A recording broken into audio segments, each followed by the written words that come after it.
50 to 60,000 Sensex. तो इस rally में किसने अच्छा कंट्रीब्यूशन किया उसके बारे में आज हम बात करने वाले हैं। I think we should give credit to Economic Times for this particular video, because जो डेटा हमारे सामने आया है वो इकोनॉमिक टाइम्स ने ही एक अच्छी तरीके से उसको एसिमुलेट करके हम रखा है एक आर्टिकल में। हाँ, उसमें कुछ वैल्यू एडिशन हम भी हमारी तरफ से करेंगे, यानी कि कौन से स्टॉक्स ने कितने रिटर्न्स दिए ये तो उन्होंने बताया, बट उनका वेटेज वगैरह क्या है उसके बारे में इस वीडियो में मैं आप लोगों के साथ बात करने वाला हूं।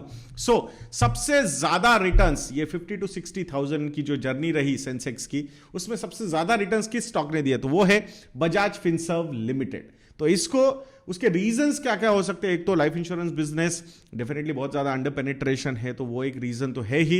एक बहुत बड़ी री रेटिंग बजाज फिनांस, ये जो सबसे बड़ी कंपनी है बजाज फिनसर्व की एक सब्सिडरी, तो उसमें भी एक काफी अच्छा आउट परफॉर्मेंस रहा है, और इसीलिए अल्टीमेटली अगर बजाज फिनांस में परफॉर्मेंस होता है तो यहां पे भी परफॉर्मेंस आ जाता है। बट आउट परफॉर्मेंस ये फर्स्ट टाइम हुआ है, तो उसके पीछे के रीजंस है। एक तो इनको म्यूचुअल फंड बिजनेस का लाइसेंस मिला है, किसको, बजाज फिनांस को, बजाज फिनसर्व को।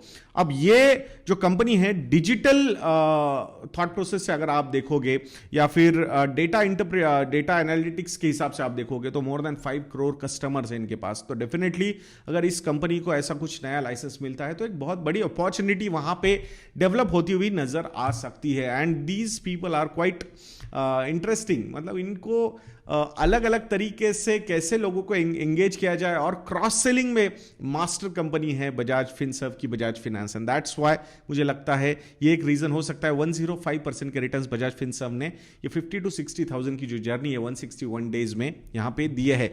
दूसरे नंबर पे जो स्टॉक यहां पे नजर आता है वो स्टॉक है टाटा स्टील। 98% के रिटर्न्स इस पर्टिकुलर फेज में टाटा स्टील ने दिए। सो एवरीबडी नोज कि एक सुपर साइकिल के डिस्कशंस यहां पे हुए थे, चाइना में बहुत बड़ी डिमांड क्रिएट हुई थी, तो उसका एक बहुत बड़ा इंपैक्ट टाटा स्टील पे हुआ।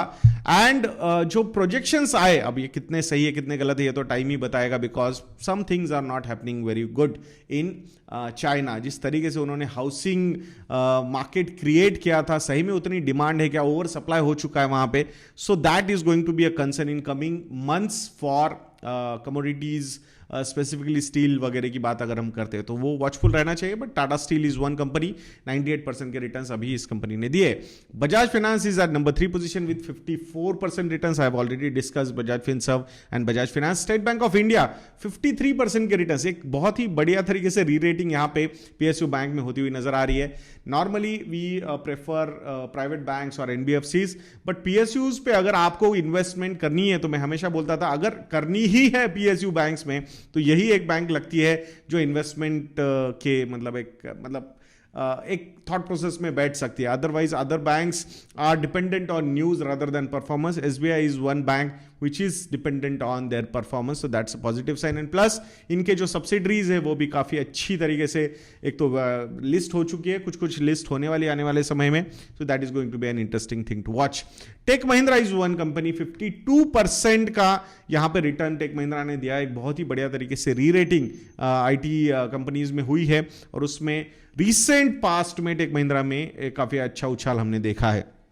Titan I think organised play में अगर बात करते हैं तो यही एक कंपनी है ज्वेलरी बिजनेस में। सो 39% के returns. UltraTech cement, I think जिस तरीके से इंफ्रास्ट्रक्चर सेक्टर पे एक फोकस गवर्नमेंट ऑफ इंडिया का है, तो एक स्लगिशनेस के बाद वो फोकस ज्यादा आता हुआ नजर आ रहा है। And after pandemic there is no doubt सबसे ज्यादा जो रिक्वायरमेंट है वो पब्लिक इन्वेस्टमेंट की रिक्वायरमेंट है, यानी कि गवर्नमेंट को इन्वेस्ट करना होगा तभी तो वो कॉन्फिडेंस बढ़ेगा और private players will come. But भले प्राइवेट प्लेयर्स करे इन्वेस्टमेंट या मतलब या गवर्नमेंट करे, अल्टीमेटली यूज तो सीमेंट ही होने वाला है, और उसमें market share which is around 19% का मार्केट शेयर है। तो definitely this company is one company to look forward.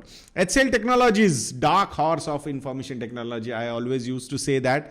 सो उस एंगल से मतलब जब भी मैं क्वांटिटेटिव एनालिसिस करता हूँ ये कंपनी काफ़ी अच्छी तरीके से परफॉर्म करती है। सो 34% का रिटर्न आया है इस 161 डेज में। कंसिस्टेंसी अगर आपको देखनी है तो this is one company one can focus on. Sun Pharmaceuticals 32% returns. I have no comments to make, and NTPC 31% for this company also I have no comments to make. बाकी ये भले ही सबसे बड़े सबसे ज्यादा रिटर्न्स देने वाले स्टॉक्स है, but which are those big contributors which have taken Sensex from 50,000 to 60,000, उनके बारे में बात करेंगे. तो उस पे नंबर 1 पोजीशन पे है, वो है इन्फोसिस. 30% के रिटर्न्स इन्फोसिस ने दिए in this period, but weightage जो है वो काफी स्ट्रांग है इंडेक्स में, एंड दैट्स व्हाई ये बिगेस्ट कंट्रीब्यूटर रहा to Sensex 50,000 to 60,000 journey. Number 2 position पे आता है रिलायंस इंडस्ट्रीज विथ 19% रिटर्न्स. तो ये मार्केट का रेप्लिका नजर आ रहा है. 50 टू 60 यानी कि 20% रिटर्न्स, तो इसने 19% के रिटर्न्स दिए हैं. एक बहुत लंबे कंसोलिडेशन के बाद फिर से रिलायंस इंडस्ट्रीज एक बार चलने लगा है. आईसीआईसीआई बैंक 30% के returns. I think worst is behind this bank. जिस तरीके का फोकस रिटेल बैंकिंग पे ये इस बैंक ने किया है लास्ट 3 इयर्स में, from 47% to 66% of the retail loan book की है. तो definitely this is one bank which has been rerated by institutional investors, और उसी का परफॉर्मेंस हमें यहाँ पे नजर आता हुआ दिख रहा है. सो लेट्स सी आने वाले समय में कैसा ये परफॉर्म करता है. एंड 4th कंट्रीब्यूटर है, बिगेस्ट कंट्रीब्यूटर, वो है भारतीय एयरटेल, अप 25%. सो टैरिफ तो बढ़ाएंगे वो एक रीजन है, बट जो रिलीफ पैकेज आया है उसमें वोडाफोन के लिए वो एक्चुअली रिलीफ पैकेज डिजाइन हुआ था ऐसा लगा था, बट उसका एडवांटेज डेफिनेटली भारतीय एयरटेल ने भी उठाया है. सो वोडाफोन को बचाया जाए, रिलीफ पैकेज दिया जाए तो भी विन सिचुएशन में भारतीय एयरटेल है. अगर वोडाफोन को नहीं बचाते तो भी विन सिचुएशन में भारतीय एयरटेल था, और उसी का इंपैक्ट 25% की रैली यहां पे. Looking at the valuation, market capitalisation is big. एक बहुत बड़े कंसोलिडेशन के बाद भारतीय एयरटेल हैज स्टार्टेड परफॉर्मिंग, और मुझे लगता है ये जो 50 to 60,000 करोड़ रुपीस का कैश फ्लो फ्री हुआ है for Bharti Airtel for next 4 years, I think they are going to create a good asset out of this. Let's see क्या क्या चीजें होती है. तो मैं आशा करता हूं कि ये वीडियो आपको अच्छा लगा होगा. दोस्तों, investornet.in को विजिट कीजिएगा, और अगर आप लोगों को लगता है कि हम अच्छा काम कर रहे हैं तो प्लीज हमारे model portfolios, readymade model portfolios को सब्सक्राइब करना मत भूलिएगा. Lot of people have been benefited by that, और इसीलिए ये जब आप ऐसे हमें ओवरवेलमिंग सपोर्ट देते हो, रिस्पॉन्स देते हो towards our research products, and that's why we are in a position to give good discounts on our research products. तो please use promo code YADNYA YADNYA and get 30% plus discounts on our model portfolios. अगर आप combo offers के लिए या 3 साल के लिए जाओगे, the discount could be as high as 45 to 50% also. मैं आशा करूंगा आप investornet.in को जरूर विजिट करेंगे. ऐसे वीडियोस के लिए चैनल पे बने रहिए, और नेक्स्ट वीडियो तक के लिए मुझे आज्ञा दीजिए दोस्तों. जय हिंद.